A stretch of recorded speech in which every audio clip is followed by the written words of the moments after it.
नमस्कार। आज हम एक ऐसी कहानी की गहराई में उतरेंगे जो सदियों पुरानी होने के बावजूद आज भी उतनी ही प्रासंगिक है। ये सिर्फ एक कहानी नहीं है, ये धर्म, कर्तव्य और करुणा के बीच के उस महीन संतुलन की पड़ताल है। जी हाँ, हम बात कर रहे हैं श्री राम और ताड़का के उस प्रसंग की। और जानते हैं अक्सर ये रास्ता कैसे खुलता है? एक दिव्य अवतार के रूप में, ईश्वर का एक सांसारिक रूप। ये एक लाइन समझिए इस पूरी कहानी का सार है। ये हमें उस दौर में ले जाती है जब अयोध्या के एक युवा राजकुमार को एक ऐसा फैसला लेना पड़ा जिसने इतिहास की दिशा ही बदल दी। तो कहानी शुरू होती है अयोध्या के राज दरबार में एक ऐसे आगमन से जिसकी किसी को उम्मीद नहीं थी। एक ऐसा आगमन जिसने न सिर्फ उस शांत साम्राज्य में हलचल मचा दी, बल्कि एक युवा राजकुमार के कंधों पर एक बहुत बड़ी नैतिक जिम्मेदारी भी डाल दी। जरा उस दृश्य की कल्पना कीजिए। महान ऋषि विश्वामित्र, जिनके तप की शक्ति से ब्रह्मांड कांपता था, वो राजा दशरथ के भव्य दरबार में प्रवेश करते हैं। कहते हैं उनके आते ही पूरा हॉल जैसे किसी दिव्य रोशनी से जगमग उठा था। ऐसा लगा मानो हवा में भी मंत्र गूंज रहे हों। उनका आना कोई मामूली बात नहीं थी, ये किसी बहुत बड़ी घटना का संकेत था। और फिर महर्षि ने अपने आने की वजह बताई। उनकी आवाज शांत थी, पर उसमें एक दृढ़ता थी। राजन, मैं एक पवित्र यज्ञ कर रहा हूं, लेकिन राक्षस उसे पूरा नहीं होने दे रहे। ताड़का नाम की राक्षसी और उसके बेटे मारिच और सुबाहु मेरी तपस्या में बाधा डाल रहे हैं।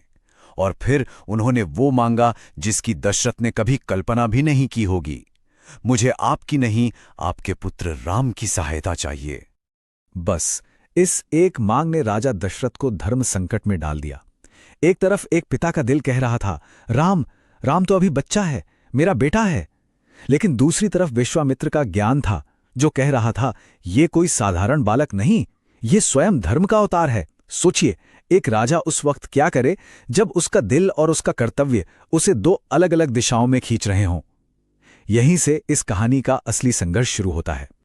तो जब फैसला हो गया, तब शुरू हुई वो यात्रा जो नियति को बदलने वाली थी। ये सिर्फ एक जगह से दूसरी जगह का सफर नहीं था, ये दो राजकुमारों के, एक बालक से योद्धा बनने का सफर था। एक ऐसी अग्नि परीक्षा जो उन्हें हमेशा के लिए बदलने वाली थी। इस सफर के समझिए 3 बड़े पड़ाव थे। पहला, अयोध्या के राजसी ठाट बाट को छोड़ना, अपने आराम और सुरक्षा को पीछे छोड़कर कर्तव्य के रास्ते पर निकल पड़ना। दूसरा, रास्ते में गुरु विश्वामित्र से दिव्य अस्त्रों का ज्ञान पाना। ये सिर्फ हथियार नहीं थे, ये धर्म की रक्षा के लिए मिली दैवीय शक्तियां थीं। और तीसरा, उस ज्ञान का इस्तेमाल करके सिर्फ राजकुमार नहीं, बल्कि धर्म के रक्षक बनना। चलते चलते वो एक ऐसे भयानक जंगल में पहुंचे जहां एक अजीब, अप्राकृतिक सन्नाटा था। न कोई चिड़िया चहक रही थी, न ही जीवन का कोई और निशान। हवा भी जैसे ठहरी हुई थी, डरी हुई सी। तब विश्वामित्र ने बताया कि यही है ताड़का का इलाका, एक ऐसी जगह जहां खुद जिंदगी भी आने से डरती है। और अब वक्त आ गया था उस शक्ति से टकराने का जिसने इस पूरे जंगल को बेजान कर दिया था। अब सामना होना था अधर्म के उस चलते फिरते रूप से, ताड़का से। तो कौन थी ये ताड़का? वो सिर्फ एक राक्षसी नहीं थी, नहीं, वो शक्ति, भय और सबसे बढ़कर अधर्म का एक जीता जागता प्रतीक थी।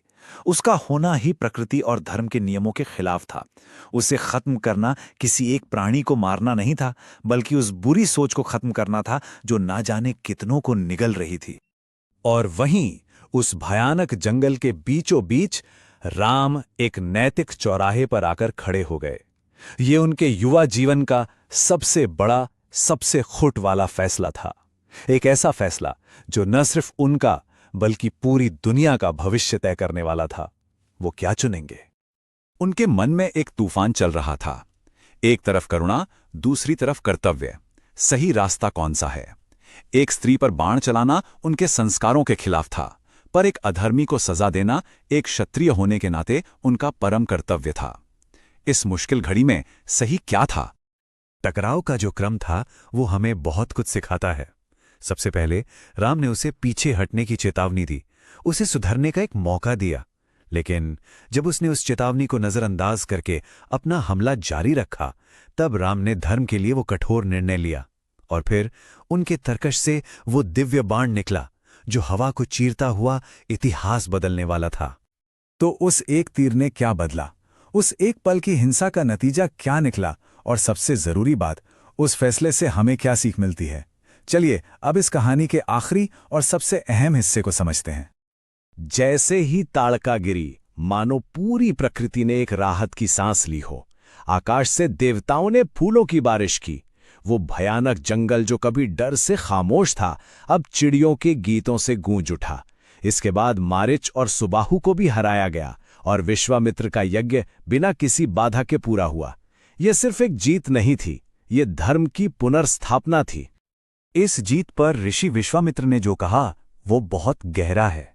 उन्होंने कहा, आज तुमने किसी एक राक्षसी का वध नहीं किया राम, आज तुमने संसार को भय से मुक्त किया है। ये इस बात का प्रमाण था कि राम का फैसला किसी एक व्यक्ति के खिलाफ नहीं, बल्कि पूरी मानवता की भलाई के लिए था। और यहीं इसी एक लाइन में इस पूरी कहानी का निचोड़ है। सबसे जरूरी बात जो यहां समझनी है वो ये है कि कभी-कभी अधर्म का अंत करना ही सबसे बड़ी करुणा होती है। ये उस एक व्यक्ति के प्रति क्रूरता नहीं है, बल्कि उन अनगिनत बेगुनाहों के प्रति करुणा है जो उस अधर्म की वजह से पीड़ित थे। लेकिन ये कहानी हमें एक बहुत बड़े सवाल के साथ छोड़ जाती है। क्या धर्म की रक्षा के नाम पर उठाया गया हर कठोर कदम सही है? ये एक ऐसा सवाल है जिसका जवाब हर पीढ़ी को, हर इंसान को अपने अपने समय और हालात के हिसाब से खोजना पड़ता है। इस पर विचार जरूर कीजिएगा।